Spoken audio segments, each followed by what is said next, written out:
खबर भित्रको खबरको साथमा NIC एसियाको बचत खाता यो हो सर्वश्रेष्ठ NIC एसिया।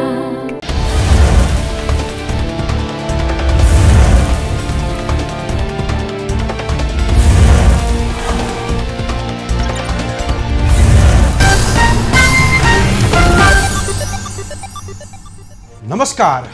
टेलिभिजन सेट र इन्टरनेटको माध्यमबाट विश्वभरि एभिन्यूज खबर हेरिरहनु भएका सम्पूर्ण दर्शकहरूलाई स्वागत छ कार्यक्रम खबर भित्रको खबरमा। म सरोज पौडेल। दर्शकवृन्द, घोषणा पत्र मायावी कल्पना मात्रै होइन, एकाध वर्षमै देशको नाप नक्सा बदल्ने योजनाको दस्तावेज हो।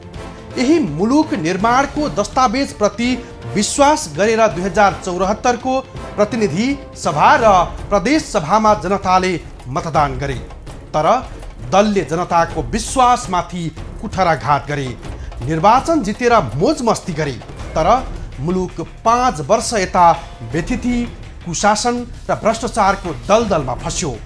मुलुकलाई अस्थिर र कुशासनको भङ्गालोमा पुर्याउने नै यिनै अनुहारहरू यति बेला मङ्सिर 4 का लागि मत माग्न जनताको घर दैलोमा छन्। घोषणा पत्रलाई जनता झुक्क्याउने, तमसुक बनाउन यी दललाई जनताले मत किन दिने, यही प्रश्न सहित उपस्थित भएका छौँ आजको खबर भित्रको खबरमा। मङ्सिर 4 को निर्वाचनपछि मुलुकको सत्ताको बागडोर सम्हाल्ने दाउमा छन् ओली, दाहाल र देउबा। यी अनुहारहरू नेपाली राजनीतिमा नयाँ होइनन्। देउबा यो मुलुकको 5 पटक प्रधानमन्त्री भए भने ओली र दाहालले 2 पटक प्रधानमन्त्रीको स्वाद चाखे।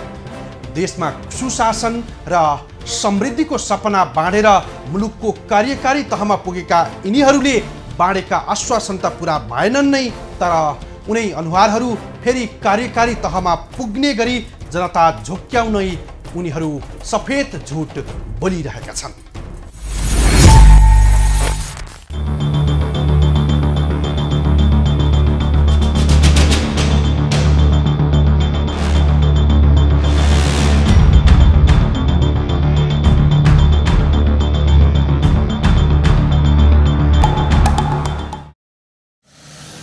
मुख्य दलका शीर्ष नेताको चुनावी सफेद झुट, मतदाता झुक्क्याउन चुनावी रणनीति। गएको निर्वाचन 2074 मङ्सिर 10 र 21 मा भएको प्रतिनिधि सभा र प्रदेश सभाको निर्वाचन ताका माओवादी केन्द्रका अध्यक्ष पुष्पकमल दाहालले भनेका थिए कि एमाले र माओवादी गठबन्धन स्थिर सरकार र समृद्धिको आधार हो। कांग्रेससँग कुनै एजेन्डा नै नभएको भन्दै आफूले गिरिजा र बीपीको सपना पूरा गर्न उम्मेदवारी दिएको बताएका थिए। 2074 मङ्सिर 1 गते चितवनको गीतानगरमा 33% हामीले सुनिश्चित गरेका छौँ र दक्षिण एसियामा हाम्रो पहिलो देश भएको छ जसले उत्पीडित वर्ग समुदाय र लिङ्गलाई प्रतिनिधित्व गर्ने कुरा गर्यो। युद्धरत पक्षहरू आपसमा समायोजित भए भन्ने एउटा ठुलो सन्देश यो राष्ट्रलाई दिनु थियो। तत्कालीन समयमा एमाले र माओवादी केन्द्रको साझा घोषणा पत्र थियो, जहाँ मुलुकको समग्र आर्थिक रूपान्तरण गर्न भन्दै तेलदेखि रेलका सपना बाँडिएका थिए। दलका घोषणा पत्र देशका लागि सार्वजनिक गरिन्छ, जुन कार्यान्वयनमा लगिन्छ र मुलुकको अवस्थामा नाप नक्सा नै बदलिन्छ। तर 5 वर्ष अघि मुख्य दलका यिनै नेताले जे सपना बाँडे ती सपना अहिले जहाँको त्यही छन्। यी सपना चुनाव जित्ने दाउ र जालझेलको दस्तावेज थियो। यहाँ त कस्तो दिन हामी बाहेक अरू कोही गयो भने त्यो सक्दैनन्, हामी गयो भने रातारात गर्छौँ भनेर चाहिँ त्यो कुरो त मान्छेले चाहिँ सम्भव छैन। त्यस्तै आर्थिक विकास पनि रेल ल्याउँछौँ भनेको छ, पानी जहाज ल्याउँछौँ भनेको छ। अघि गर्न सक्ने कुरो एउटा सानो पुल भत्किएको यिनीहरू बनाउन सक्दैनन्। अघि बाटो जीर्ण छन्, खाल्टा खुल्टी छन्, ठुल्ठुला राजमार्गको हालत चाहिँ नि एकदमै चाहिँ हिँड्नै नहुने छ। अहिले तपाईँ नारायणघाटबाट बुटोल जानुहोस् त के हालत छ हेर्नुहोस्। राष्ट्रिय राजमार्ग होइन त्यो, नेपाललाई पूर्वबाट पश्चिम जोड्ने, त्यस्तो त्यो चाहिँ गर्न सकेको छैन। अघि अनि त्यसपछि रेल र पानी जहाज ल्याउँछ भन्ने, सडक बनाउने बेला चाहिँ ठेकदार भाग्यो, ठेकदार लागेन भन्ने। अनि त्यो रेल र पानी जहाज चाहिँ के नेताले प्रधानमन्त्री आफै नै आउने हो र त्यसलाई पनि त ठेकदार चाहिएला। यस्तो किसिमको आफ्नो कार्यान्वयन क्षमताको, आफ्नो साधनको वास्तै नगरिकन जे पनि भनिदिने, चुनावमा चाहिँ जे पनि भनिदिएर भोट पाइन्छ भनेर चाहिँ यो मनोविज्ञान चाहिँ पहिले त ठिक थियो, भनेका आधारमा भोट पाइन्थ्यो। अब गरेकै देखिसकेको हुनाले जनताले 5-6वटा चुनावदेखि भनेका आधारमा भोट पाइँदैन। अब त्यो खेद सिद्धिन लाग्यो। अब त्यस कारणले यो घोषणापत्रमा चाहिँ चाहिने नचाहिने कुरा लेख्नेको मतलब छैन। देशको ठिक 5 वर्षपछि प्रतिनिधि सभा र प्रदेश सभाको निर्वाचन आउँदो मङ्सिर 4 गते हुँदैछ। 2074 मा सम्पन्न आम निर्वाचनको बेला एमाले माओवादी गठबन्धन थियो भने यस पटकको आम निर्वाचनमा एमाले सहितको 5 दलीय गठबन्धन एकातिर र कांग्रेस सहितको 5 दलीय गठबन्धन अर्कोतिर छ। त्यति बेला चितवन 3 बाट निर्वाचन जितेका माओवादी अध्यक्ष दाहाल यस पटक भने गोर्खा 2 मा पुगेका छन् प्रतिनिधि सभाका लागि। आफ्नै गृह जिल्ला छोडेर गोर्खा पुगेका उनै दाहालले यस पटक कांग्रेसको टेकोमा चुनाव जित्ने योजनामा छन्। कांग्रेसलाई एजेन्डा विहीन भएको आरोप लगाउने उनै दाहालले गोर्खा पुगेर संविधान र लोकतन्त्रको रक्षा गर्न गठबन्धनलाई मत दिन अपिल गरे मतदातालाई। चुनावी मौसमको बेला दाहालले बोलेका अभिव्यक्तिलाई विश्लेषण गर्ने हो भने पनि उनी सफेद झुट बाँड्न माहिर देखिएका छन्। जनतासँग गरिएको बाचा घाम अस्थायीसँगै बदलिनुले उनीप्रति मतदाताले विश्वास र भरोसा किन गर्नुपर्ने? यस्तै नेकपा एमालेका अध्यक्ष केपी ओली पनि के कम, उनले पनि समृद्धि र विकासको गफ दिएका थिए।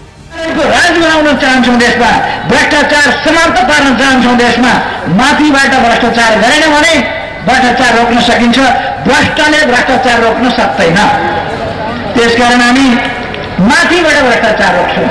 तर उनको 41 महिने कार्यकालमा सबैभन्दा चर्चित भ्रष्टाचार र अनियमितताका काण्ड भए ओम्नी काण्डदेखि वाइड बडी प्रकरणले हाम्रो शासन व्यवस्थालाई लज्जित बनाएको थियो र अहिले एमाले सहितको 5 दलीय गठबन्धनले कांग्रेस सहितको 5 दलीय गठबन्धनसँग प्रतिस्पर्धा गर्दैछ आउँदो मङ्सिर 4 गते हुने प्रतिनिधि सभा र प्रदेश सभाका लागि। उसले आफू सरकारमा रहँदा गरेका चरम भ्रष्टाचारलाई सर्लक्कै बिर्सिएको छ। उल्टै 5 दलीय देउबा सरकारलाई भ्रष्टाचारीको संज्ञा दिन्छ।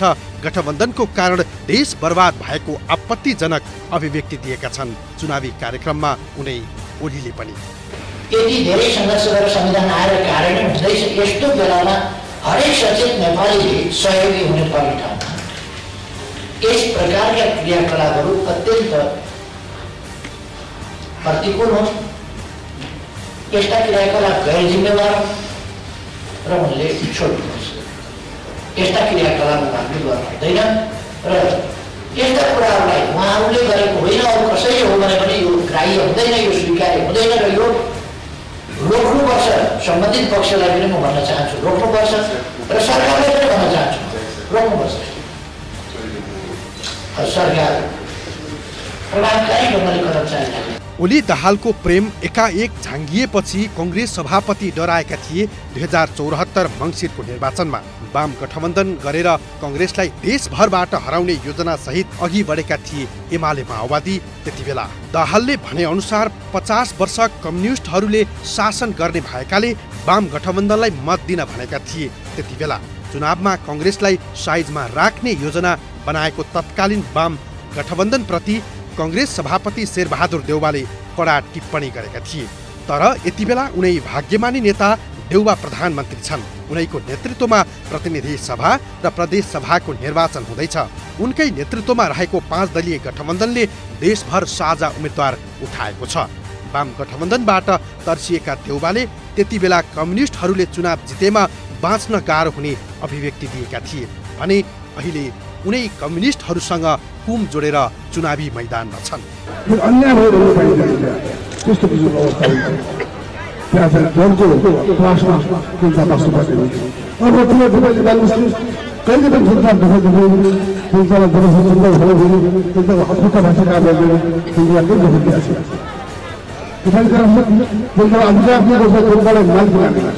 तर अहिले माओवादी केन्द्र, एकीकृत समाजवादी र राष्ट्रिय जनमोर्चा जस्ता वामपन्थी कम्युनिस्टको आडमा चुनाव लड्दैछन्। चुनावी अभियानमा उनले वाम लोकतान्त्रिक गठबन्धन 10 वर्ष रहने दाबी नै गरे।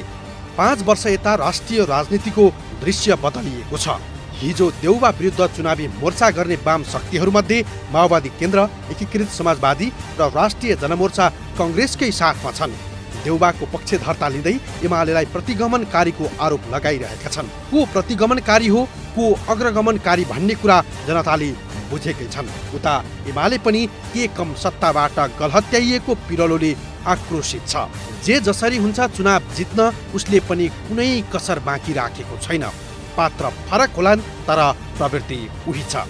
सत्ता स्वार्थका लागि जे सुकै अभिव्यक्ति पनि दिने, तर त्यो अभिव्यक्तिको कतै जवाफ र जिम्मेवार लिनु नपर्ने प्रवृत्ति मुख्य दलका शीर्ष नेताको छ।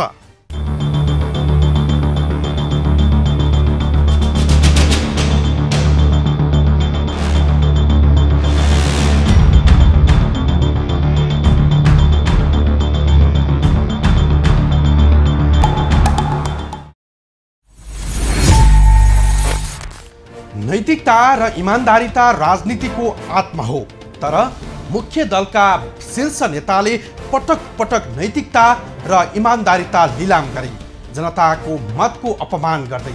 आखिर पटक पटक सिंहदरबार छिरेका ओली, दाहाल र देउबाले यस पटक पनि कसरी जनता झुक्क्याउँदैछन्? प्रसङ्ग बाँकी नै छ, हामी सँगै रहनुहोला।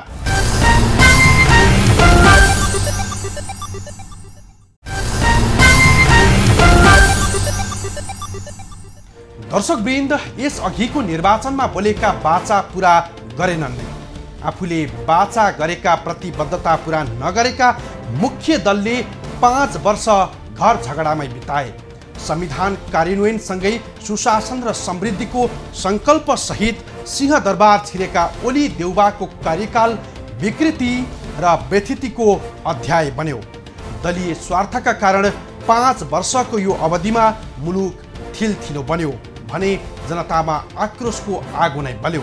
तैपनि दलहरू घोषणा पत्र भन्दा गठबन्धन र तालमेलको भरमा फेरि चुनाव जित्ने दाउमा छन् उनै पुराना अनुहारहरू।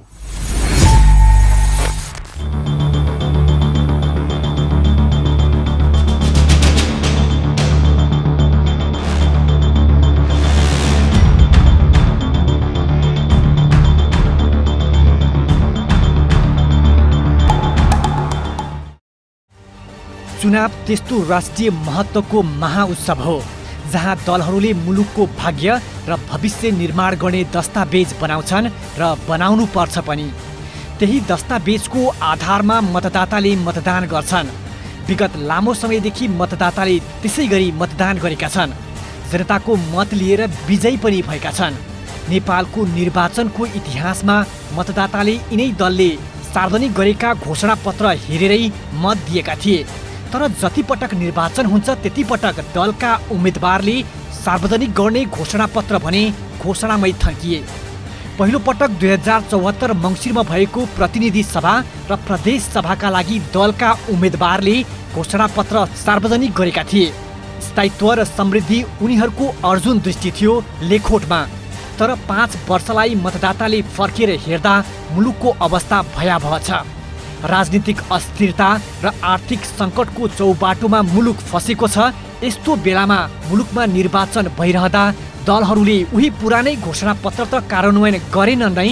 निर्वाचन आउन अब 1 महिना बाँकी नरहँदा पनि मुद्दाविहीन जस्तै छन् दल र तिनका उम्मेदवार। त्यो दलकोमा हेर्नुहुन्छ भनेदेखि फेरिस त लामो पठाइदिन्छन् उहाँहरूले, यो गरेँ भनेर होइन। तर अब त्यसमा त्यही हो, हाम्रो एकदमै छोटो इन्स्टिट्युसनल मेमोरी। जो बोलेको कुरा आज कहाँ पुग्यो भनेर कोट्याउने उनी छैन कि। आजको पर्सि बिर्सिन्छौँ, नयाँ पात्र आयो भने बिर्सिन्छौँ। हिजो सरकारले जति गल्ती गर्यो भनेर हामी सडकसम्म गयौँ। आज नयाँ सरकार आएपछि त्यो सरकारलाई हामीले पुरै दुधले धोइसकेका जस्तो छ। त्यो हुँदाखेरि हरेक त्यो तपाईँले भने जस्तो पुरा गर्नलाई अघि उसमा जाँदाखेरि चाहिँ पुरा गर्ने सन्दर्भमा सबैको पहल हुनुपर्छ कि। चुनावमा मुद्दा सबैभन्दा ठुलो कुरा हो। अर्को विषयमा नेतृत्व हो। प्रतिनिधि सभा र प्रदेश सभाको यो निकै ठुलो चुनाव हो। तर चुनाव केका लागि लड्दैछन् भन्ने विषय कहीँ कतै पनि छैन। नेतृत्व हेर्दा पनि त्यही मानिस नै छन्। कङ्ग्रेस, एमाले वा माओवादी आए पनि देउवा, ओली, दाहाल उनै नै हुन्। पटक पटक चुनाव जित्ने मात्र होइन, कार्यकारी तहमा पटक पटक पुगे, देउवा 5 पटक यो देशको प्रधानमन्त्री भए भने ओली दाहालले 2 पटक प्रधानमन्त्रीको स्वाद चाखे। यी तीनै अनुहार आसन्न मङ्सिर 4 पछि प्रधानमन्त्री बन्ने दौडमा छन्। उनीहरूसँग यसपटक कुनै त्यस्तो मुद्दा छैन अहिलेसम्म। विगतमा जनतासँग वाचा गरेका ती घोषणा पत्र कहाँ थन्किए अत्तो पत्तो छैन। उनीहरूले राजनीतिक मुद्दा पनि समाउन सकेका छैनन्, न त नयाँ नेतृत्व नै बनाउन सकेका छन् अहिलेसम्म। जनतालाई उसले आफ्नो बारेमा भन्ने कुराहरू सबै त्यसमा हुनुपर्ने हो। आफ्नो नीति कार्यक्रमहरू देशको साधनले दिन्छ कि दिँदैन, समयले दिन्छ कि दिँदैन, त्यसमा कति चाहिँ नि बाधा विरोध छन्, बाधा अवरोध छन्, त्यसमा मैले कति गर्न सक्छु भने रियलिस्टिक भएर नभन्ने। चुनावमा चाहिँ अर्कोले पनि पेस गर्ने जे पायो भनेको छ, म जे पनि ल्याइन्छु स्वर्गबाट आकाशबाट तारा जुन नै खसाल लिन्छु भने जस्तो मैले चाहिँ त्योभन्दा बढ्ता भन्नुपर्छ भने त्यो भन्ने कुरोमा होडबाजी भयो। त्यसै हुनाले त्यसको विश्वसनीयता पनि अत्यन्त कम भएर गएको छ। अचेल चाहिँ त्यो एक किसिमको औपचारिकता भइसकेको छ। प्रजातन्त्र ल्याएपछि के हुन्छ त? कस्तो किसिमको आर्थिक विकास, कस्तो किसिमको समृद्धिको नीति ल्याउँछ, कस्तो किसिमको सामाजिक सुरक्षाको नीति ल्याउँछ भन्ने कुरो, सामाजिक आर्थिक रूपान्तरणको के कार्यक्रम ल्याउँछ भन्ने कुरो उनीहरूको चाहिँ नि जनताको जिज्ञासाको विषय थियो। त्यसकारणले पनि त्यतिखेर चाहिँ उनीहरूले भनेका कुरालाई मान्छेले महत्त्व दिएर हेर्थे। नयाँ अपरिचित थिए नि त, अनटेस्टेड थिए। अब अहिले त के भयो भने उनीहरूको काम नै देखिसक्यो। पर्फर्मेन्सबाटै जज गर्न पाएपछि, उनीहरूको काम हेरेरै मूल्याङ्कन गर्न पाएपछि मान्छेले त्यो घोषणापत्रलाई त त्यति महत्त्व दिँदैन भनेर भन्दा गरेर देखाएको कुरो राम्रो हो नि। त्यसकारणले जब गरेर देखाएको रेकर्ड राम्रो छैन, ट्र्याक रेकर्ड राम्रो छैन, भनेको जति पुर्याउन सकेका छैनन् भने त्यो भनेकोलाई पनि मान्छेले महत्त्व दिँदैनन्। उनीहरूले घोषणापत्र निकाल्नु पनि औपचारिकता भइसक्यो र मान्छेले त्यो घोषणापत्रलाई वास्तै नगर्नु पनि एउटा नियमित औपचारिकता जस्तो भइसक्यो। अहिले त्यसको महत्त्व घटिसक्यो, विश्वसनीयता घटिसक्यो। अहिले मान्छेले पनि मतदाताले पनि त्यो घोषणापत्र पढेर चाहिँ चुनावमा भोट हाल्छन् जस्तो लाग्दैन। सत्ता स्वार्थकै लागि गठबन्धन र तालमेलको सहारा लिएका छन् दलहरूले। आफ्नै निर्वाचन क्षेत्रमा ढुक्कसँग जितिन्छ भन्नेमै दुविधा छ उनीहरूलाई। एमालेसँग एक्लै भिड्न डराएका गठबन्धनका दलहरू काङ्ग्रेसकै छहारीमा माओवादी केन्द्र, एकीकृत समाजवादी र राष्ट्रिय जनमोर्चा चुनावी दौडमा छन्। यता एमालेलाई पनि गठबन्धनको भूतले निकै तर्साएको छ। स्थानीय निर्वाचनमा खस्किएको एमालेको प्रतिनिधि सभा र प्रदेश सभामा विगतको विरासत गुम्ला कि भन्ने भय छ। यही भएर त्रासमा राहत दिन उपेन्द्र यादवको जसपाको सहारा खोज्यो। यति मात्र होइन, पूर्व पञ्चको पार्टी राप्रपा नै उसको भरोसाको साथी बनेको छ। जनताको रुचि भन्दा नेताको चुनावी सुरक्षाका लागि महिना दिन लामो छलफल चल्यो। मनोनयन अघिको दिन बल्ल गठबन्धनको भाग बन्डा मिल्यो। तर गठबन्धनको गणितले मतदाता चिडिएकाले मिलेर खाउँ भाले भने चाहिँ सत्ता स्वार्थका लागि गठबन्धन गरिएको भन्दै आक्रोशित छन् मतदाता। वास्तवमा भन्नुपर्दा राजनीतिक दलहरूले त्यस्तो राम्रो काम गरेनन्। भन्नुपर्दा अहिले तपाईँको देशमा भएको जुन महँगी, भ्रष्टाचार, बलात्कार, होइन, किसानहरूले नपाएको मल, इतिहास कुराहरू गर्दाखेरि पनि नेताहरूले कुनै काम गरिरहेका अवस्था छैन। त्यति हुँदाहुँदै पनि अब अहिलेका राजनीतिक दलहरू घर घरमा चाहिँ हामीलाई चाहिँ यो पार्टीको त्यो पार्टीको भन्दै भोट माग्दै जनताको माझमा जानु भएको छ। तर उहाँहरूलाई हामीले भनिरहेका छौँ कि तपाईँहरू जनताको लागि 5 वर्षको लागि के गर्नुभयो, हामीले त्यो प्रश्न सोधिरहेका छौँ। राजनीतिक पार्टीबाट अहिले जनताहरू एकदम आकुल पाकुल भइसकेका छन् कि जनताहरू एकदम रुष्ट भइसकेका छन्। अब यी राजनीतिक पार्टीहरूले अब आश्वासन दिने मात्रै काम गरिरहेछन् होइन। अब अहिलेको चुनावमा चाहिँ अब अहिले संसदीय चुनाव हुँदैछ नि, यो चुनावमा चाहिँ अब धेरै ठाउँबाट स्वतन्त्र राम्रो पढे लेखेका बुद्धिजीवी होइन युवाहरू चाहिँ स्वतन्त्रबाट आइदिएर देशमा केही हुन्छ कि भन्ने हाम्रो आशा हो। तर अब यो पहिला गर्नेले चाहिँ अब आश्वासन दिने, 2-4 दिन गाउँमा जाने, आश्वासन देखाउने, आउने, लास्टमा पछि गाउँमा नफर्किने, केही नगर्ने, जनतालाई भेडा बनाउने, मासु भातमा बिकाउने, त्यही मात्रै काम भइरहेछ। अहिलेसम्म राष्ट्रिय एजेन्डा छैन दलका उम्मेदवारहरूसँग। विगतमा चुनावका बेला जनतालाई जे भनेर झुक्क्याए पनि ती बाचा पूरा भएनन्। नयाँ संविधान कार्यान्वयन सहित सुशासन र समृद्धिको गीत गाएर वाम गठबन्धनले झन्डै 2/3 मत प्राप्त गर्यो। तर त्यो अद्भुतपूर्व मतप्रति बेइमानी भयो। सत्ता हानथापले जनताका मुद्दा छायामा पर्यो। जनता भने बितेको 5 वर्ष दलका शीर्ष नेताको घर झगडाको रमिता हेर्न बाध्य भए।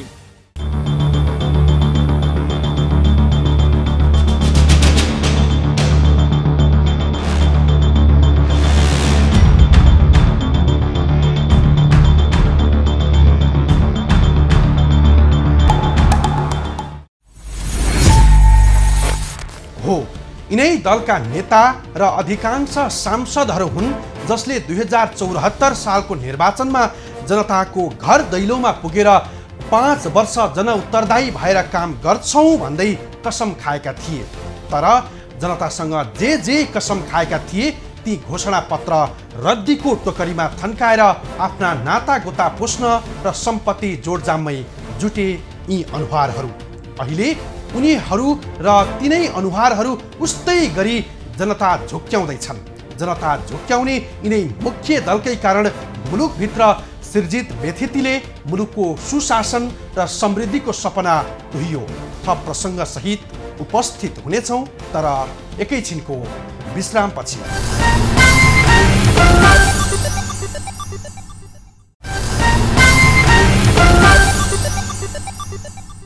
दर्शकवृन्द, 5 वर्षलाई फर्केर हेर्दा संसद, सरकार र न्यायालयको व्यथिति र विकृति यति धेरै देखियो कि जसले हाम्रो लोकतन्त्रको हुर्मत मात्रै लिएन, व्यवस्थामाथि नै प्रश्न उठायो।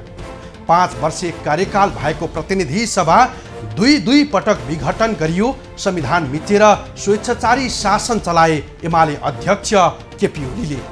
ओलीको निरङ्कुशताको विरुद्धमा उभियो कांग्रेस नेतृत्वमा 5 दलीय गठबन्धन। ओलीको विकल्पमा आएका प्रधानमन्त्री शेरबहादुर देउबा पनि ओली पथलाई पछ्याइरहे उनले।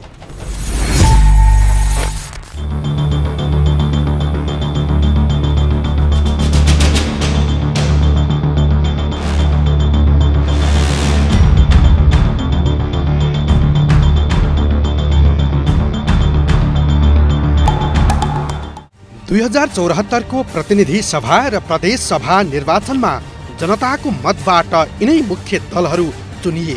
वाम गठबन्धनले बहुमत ल्याएको थियो भने कांग्रेस प्रतिपक्ष बनेको थियो। 5 वर्ष शासन सत्ता सञ्चालन गर्न जिम्मा दिएका थिए जनताले एमाले र माओवादी केन्द्रलाई। जनपक्षीय काम गरून् भन्दै कम्युनिस्टलाई जनताले रुचाएका थिए गएको निर्वाचनमा। तर जब सत्तामा पुगे तबदेखि भाँड भैलो सुरु भयो। नेपाली जनताको तमाम जल्दो बल्दो समस्याहरूलाई संस्थागत गर्ने कुरासँग सम्बन्धित थियो। त्यस हिसाबले नेकपाको करिब 2.5 वर्षको अवधिलाई मात्रै हामीले समीक्षा गर्ने हो भने हामी विकासको योजनामा घोषणापत्रमा नेकपाले जसरी उल्लेख गरेको थियो त्यस कुरामा बढी नै केन्द्रित भएर गएका थियौँ। संविधान कार्यान्वयनसँगै जनजीविकाको मुद्दामा भोत्लिनु पर्ने वाम शक्ति आन्तरिक घर झगडामै लागे। माओवादीको भरोसामा एमाले अध्यक्ष केपी ओली 41 महिना यो देशको प्रधानमन्त्री भए। 5 वर्षे म्यान्डेटको दुरुपयोग गरेर ओलीले लोक हँसाए।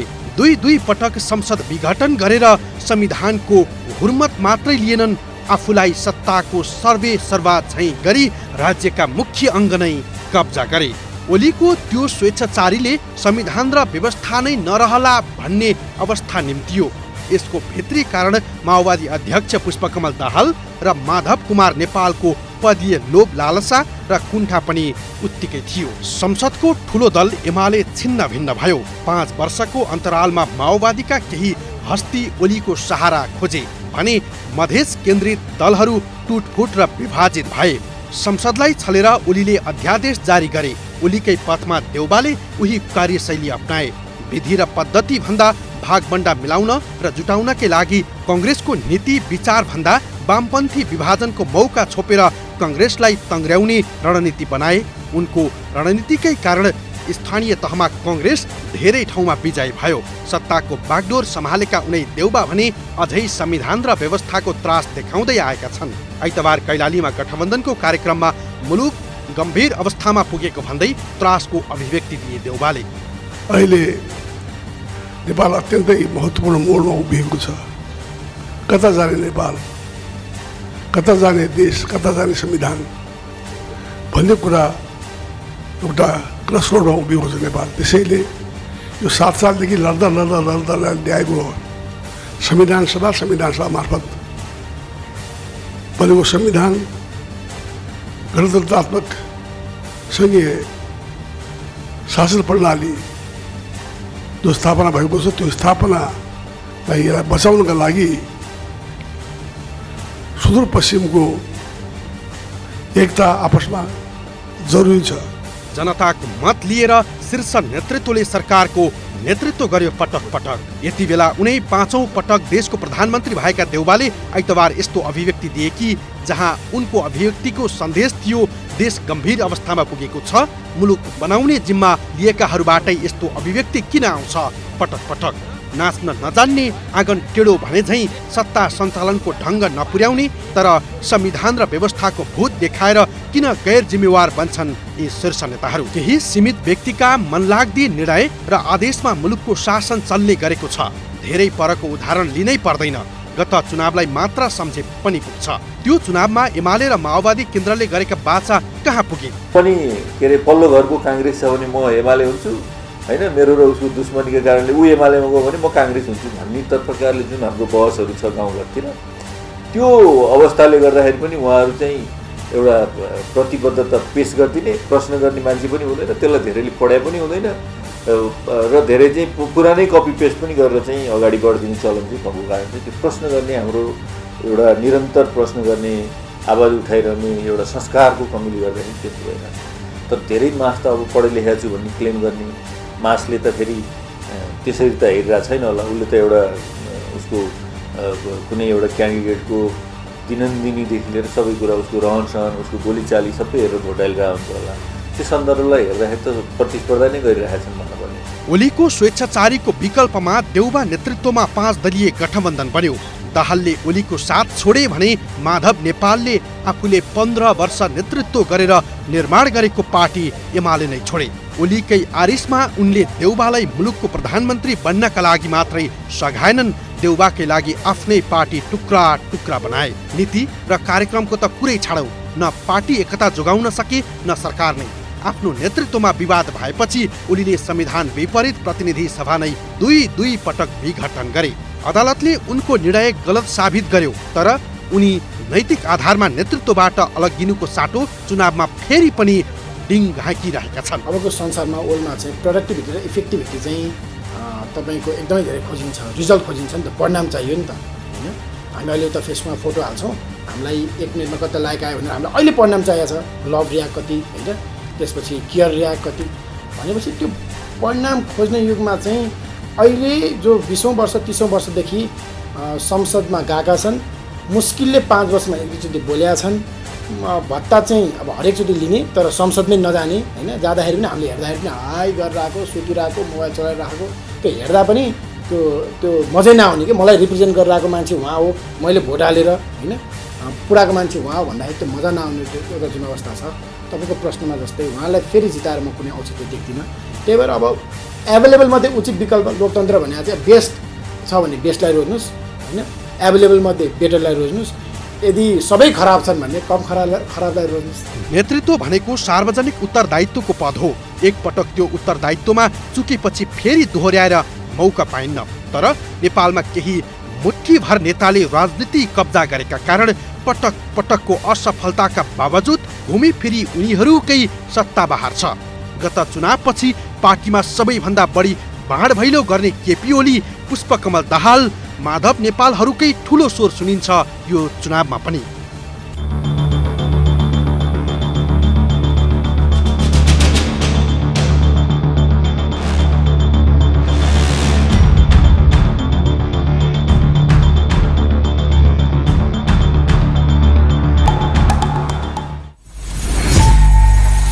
हो सत्ता गुमेको र सत्ता प्राप्तिको उन्माद र कुण्ठाले संसद बलिको बोको बन्यो, जसबाट यिनै दल र यिनका नेतालाई नाफा भयो होला, तर घाटा चाहिँ जनता र मुलुकले नै भोग्न पर्यो। प्रतिपक्षी एमाले होस् या शेरबहादुर देउबा नेतृत्वको 5 दलीय गठबन्धन सरकारले सत्तामा गरेको रजाइले जनतामा निराशा दियो, आशा दियो, निभाइदियो। यसर्थ मुख्य दलहरूले 5 वर्षमा गरेको राजनीतिक स्वार्थको कुकर्मको हिसाब किताब आउँदो मङ्सिर 4 मा किन नगर्ने जनताले? हवस् त, आजलाई यति नै। आगामी अङ्कमा अर्को खास विषय लिएर उपस्थित हुनेछौँ। खबर भित्रको खबरका लागि हेर्दै रहनुहोला एभी न्युज खबर।